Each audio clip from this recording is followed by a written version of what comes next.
जय हिंद दोस्तों। हम भारतीय संविधान का भाग 1 पढ़ रहे थे। पिछले वीडियो में हमने आर्टिकल 3 को डिस्कस किया था। अभी हम आर्टिकल 4 देखेंगे, अनुसूचियों में संशोधन। आर्टिकल 4 बताता है आपका, देखिए, amendment of the schedule.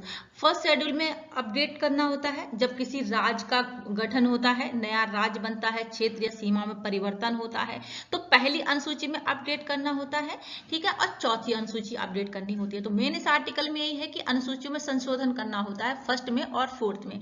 Discuss करेंगे डिटेल में, ठीक है। देखिए, जब संसद नए राज्य बनाती है या किसी राज्य की सीमा, नाम, क्षेत्र में परिवर्तन करती है, मतलब बदलती है, तो अनुच्छेद 2 या 3 के तहत होता है। अनुच्छेद 2 या 3 के तहत किसी राज्य की सीमा या नाम परिवर्तन होता है, ठीक है, आर्टिकल देखे थे हमने। तब उसी कानून में संविधान की जो सूचियां हैं उनको भी अपडेट कर दिया जाता है, और यह संविधान का संशोधन नहीं माना जाता, ठीक है। इसको मतलब संविधान संशोधन नहीं माना जाता। जब सूचियों को अपडेट किया जाता है तो यह संशोधन, संविधान का संशोधन नहीं माना जाता है, ठीक है जी। समझेंगे इस चीज को। देखिए, अनुसूचियों में बदलाव जरूरी क्यों है, पहले हम ये देखेंगे।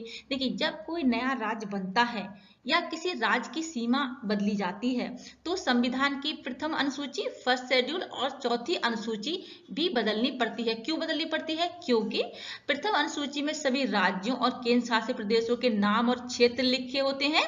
चौथी अनुसूची में राज्यसभा की सीटों की संख्या होती है, ठीक है। अगर नया राज्य बना तो उसे सूची में जोड़ना पड़ेगा, ठीक है। अगर कोई नया राज्य बना तो प्रथम प्रथम अनुसूची में क्या है, प्रथम अनुसूची में आपके नाम है और क्षेत्र दिए गए हैं। तो कोई नया राज्य बनेगा तो उसको प्रथम जो सूची है उसमें जोड़ना पड़ेगा उसके नाम को, क्षेत्र को, ठीक है।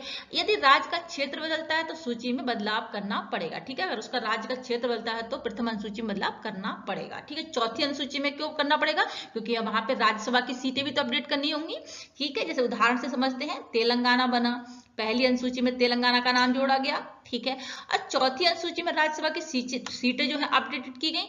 तो समझ में आया कि अनुसूची में बदलाव क्यों जरूरी है, ठीक है। क्योंकि पहली अनुसूची में क्या है, नाम और क्षेत्र है, तो नया क्षेत्र बनेगा तो वहां पे इसलिए अपडेट करना होगा, ठीक है। नया कोई राज्य बना तो वहां पे जो सीटें हैं राज्यसभा में, तो वो सीटें भी वहां पे अपडेट करनी, इसी चौथी अनुसूची को भी अपडेट करना होगा, ठीक है जी। आई थिंक समझ में आया होगा, ठीक है। ये संविधान का संशोधन क्यों नहीं माना जाता है? देखिए, आर्टिकल 4 का क्लॉज 2 में साफ लिखा है कि पहली चौथी अनुसूची में किए गए बदलाव संविधान के संशोधन नहीं माने जाएंगे। आर्टिकल 368 की तरह तहत ये सब कार्रवाई नहीं होगी, ठीक है, जो प्रोसेस नहीं होगा, ठीक है। जो आर्टिकल 368 के तहत जो प्रोसेस होता है संविधान का संशोधन, वो उसके तहत ये प्रोसेस नहीं माना जाएगा। इसका अर्थ क्या है? देखिए, संसद साधारण कानून, सिंपल एक्ट पास करके भी बदलाव कर सकती है,